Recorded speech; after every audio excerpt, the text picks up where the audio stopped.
I never imagined my life would be turned upside down by something as simple as a box in the attic. My name is Ryan Miller, and I'm 18 years old. I live with my mom, Allison, in a quiet neighborhood in Ohio. My dad died when I was 3, so my memories of him are more like blurred images than anything concrete. Mom raised me on her own, and she did a pretty great job. She's a nurse, strong, kind, and always puts me first. We were more like best friends than just mother and son. It all started on a rainy Saturday morning. I was helping Mom clean out the attic, something we'd talked about doing for years but never actually got around to. The place was full of old boxes, faded photographs, and dusty furniture. I was moving some old books when I found a large, sealed box with no label. Curious, I called out to her. "Hey Mom, what's in this box?" She looked up from a pile of old medical books and froze when she saw what I was holding. Her face went pale. "Just some old memories," she said quickly, trying to take the box from me. But something in her reaction made me hesitate. "Can I look?" I asked, already lifting the lid. Inside were letters, dozens of them, bound with red ribbons. There were photos too, pictures of a younger Mom with a man I didn't recognize. They looked close. Too close. My heart pounded as I picked up one of the letters and began to read. It was written to someone named Eric, and it was signed by my mom.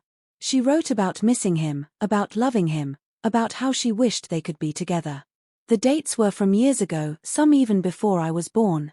I looked up at her, confused. "Who's Eric?" She sat down slowly, the weight of the moment heavy in the room. "Ryan, there's something I never told you about your father. The man you think was your dad, he wasn't your biological father." My breath caught in my throat. "What do you mean?" She looked away, her voice trembling. "Eric was my first love. We were together before I met the man you know as your father. Eric and I were young, passionate, and careless. When I got pregnant with you, I told Eric. But he had already enlisted in the army. We wrote letters for a while, but eventually he stopped responding. I was heartbroken. When I met Mark, your stepfather, he stepped in and raised you as his own. He knew the truth and loved you regardless." I sat back, reeling. "So, Eric is my real dad?" She nodded. "I didn't know how to tell you. After Mark passed away, I didn't see the point in bringing it up. But I kept the letters because they were a part of our story, your story." A strange mix of emotions swirled inside me. Anger, confusion, sadness, curiosity. "Is he still alive?" "I don't know," she admitted. "The letters stopped coming right before you were born. I tried to find him, but it was like he disappeared. The next few days were tense between us. I tried to process everything, but it was hard. The man I thought was my dad wasn't. I had a biological father out there somewhere, and I didn't even know what he looked like except from a few blurry photographs. I went back to the attic and studied every letter, trying to piece together who Eric was. He seemed intelligent, kind, passionate. Someone who loved deeply but got lost along the way. I couldn't stop thinking about him. One night, I found myself on my laptop, searching military records and old forums. I didn't have much to go on, just a first name and the state he was from.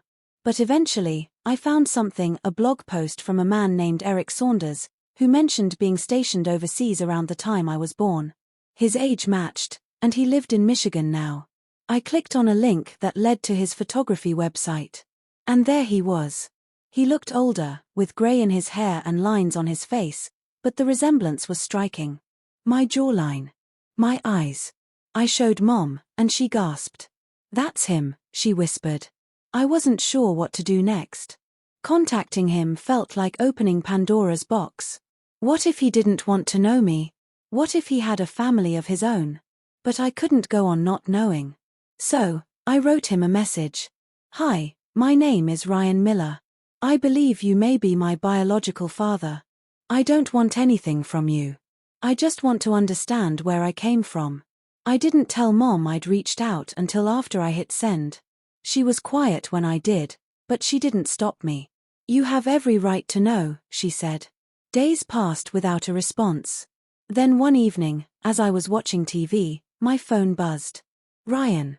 I think you're right. I've wondered for years. I'd like to talk. My heart raced. Mom sat beside me as I read the message aloud. She reached for my hand, and for the first time in days, I felt like we were in this together. We arranged a video call. I didn't sleep the night before. When the screen lit up and I saw Eric's face, everything stopped. He looked at me and smiled. "You look just like your mother," he said. The conversation was awkward at first but slowly became easier.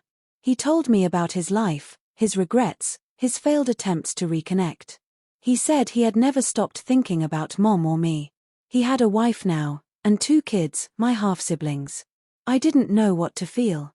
It was surreal. But I knew I wanted to meet him. A few weeks later, I drove with Mom to Michigan.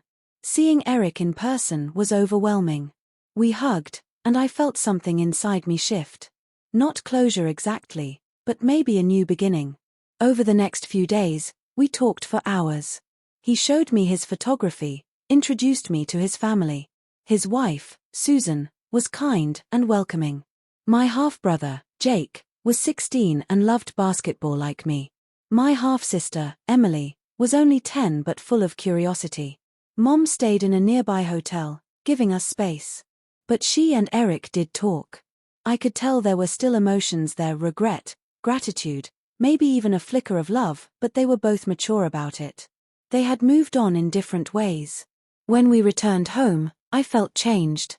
Not because I had a new family, but because I had a clearer picture of myself. I wasn't angry anymore. Just grateful. Grateful that Mom raised me with so much love. Grateful that I found